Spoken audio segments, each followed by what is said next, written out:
No Evangelho de João, capítulo 1, versículo 29, João Batista, que era o Elias, viu Jesus vindo para ele, que era o Messias, e disse: eis o Cordeiro de Deus que tira o pecado do mundo. Eu lia muito isso aí antes, quando eu não conhecia a Bíblia ainda, e pensava: peraí, mas Jesus veio e não tirou o pecado do mundo. Mas calma, a gente tem que entender que são 3 vindas de Jesus. Três. Ele veio primeiro para nos justificar. Na verdade era para salvar, mas o povo não aceitou, então ele veio para justificar. Mas esse era o plano de Deus, que Deus sabia tudo. Deus tem a presciência e sabia que o judeu não ia aceitar Jesus. E era a maneira de salvar os gentios. Mas vamos falar da vinda de Jesus. Então Jesus veio uma vez para nos justificar, morreu na cruz em nosso lugar, o justo pelos injustos, como Pedro bem falou, E ele vai voltar para nos arrebatar, como está em 1 Tessalonicenses 4,13, como o próprio Jesus falou em Mateus 24. E depois ele vai voltar para reinar 1000 anos. É quando ele vai regenerar todas as coisas, que está em Apocalipse 20. E também em Mateus 24, Jesus falou da regeneração. Nessa regeneração, Satanás vai estar preso. E Jesus vai regenerar tudo nesse planeta que Satanás destruiu e corrompeu desde a criação, Porque a história é essa: Deus criou o mundo perfeito e Satanás foi expulso do céu, jogado na terra, convenceu Eva, que levou Adão ao pecado, entregaram o mundo para Satanás. Satanás corrompeu até os animais, não tinham ferocidade, passaram a ter. E no reino de Jesus até os animais não vão ter ferocidade. Quem quiser ver isso está em Isaías 11:7, que a ursa vai pastar junto com a vaca, o leão junto com o cordeiro, vão comer capim, não vão mais comer carne, matar uns aos outros. Esse reino de Jesus é um reino de regeneração. E aí nós, o que vai acontecer com nós que fomos arrebatados? Nós vamos ficar 3 anos e meio, igual está em Apocalipse 11, no ato exterior do reino de Deus.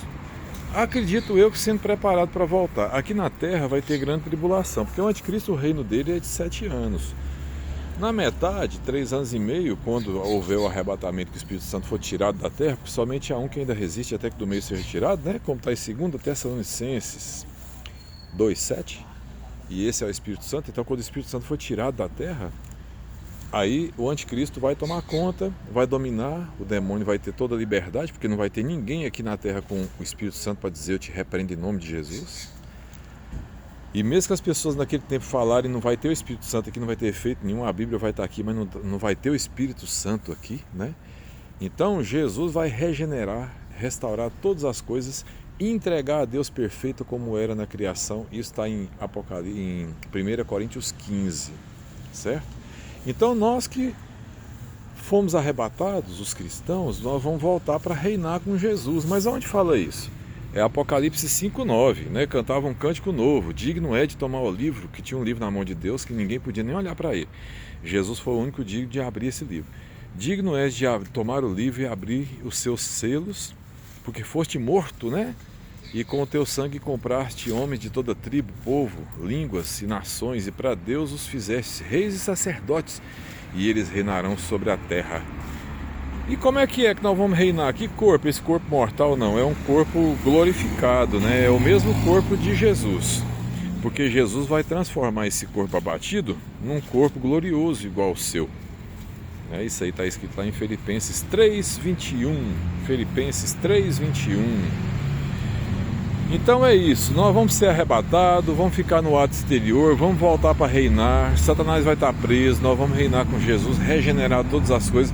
Depois Satanás é solto e aí ele vai enganar as nações, vai fazer uma grande guerra chamada Gog e Magog, e aí vai vir o grande julgamento final, que é o grande trono branco, também em Apocalipse 20.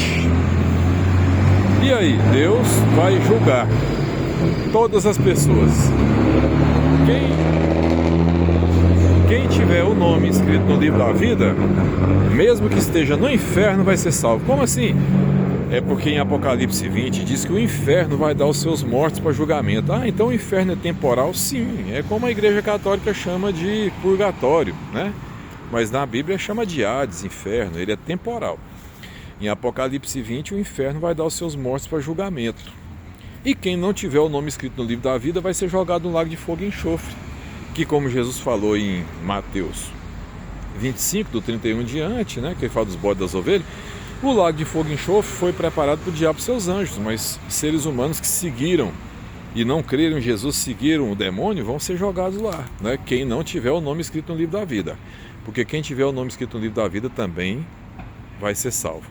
Esse grande julgamento final, que é o grande trono branco, Deus que vai julgar, aí vai jogar Satanás e os anjos lá no lago de fogo e enxofre e tal, aí vai vir o grande, a nova Jerusalém, o reino de Deus. É Apocalipse 21, onde Deus vai enxugar as lágrimas, não vai haver mais sofrimento, nem choro, nem dor. Vai ser o reino de Deus, onde a luz de Deus, em vez do sol que hoje ilumina a gente, vai ser a luz de Deus que vai nos iluminar, né? Então, até chegarmos lá, tem um longo caminho a ser percorrido ainda, ok? 6 minutos de vídeo, tá legal esse?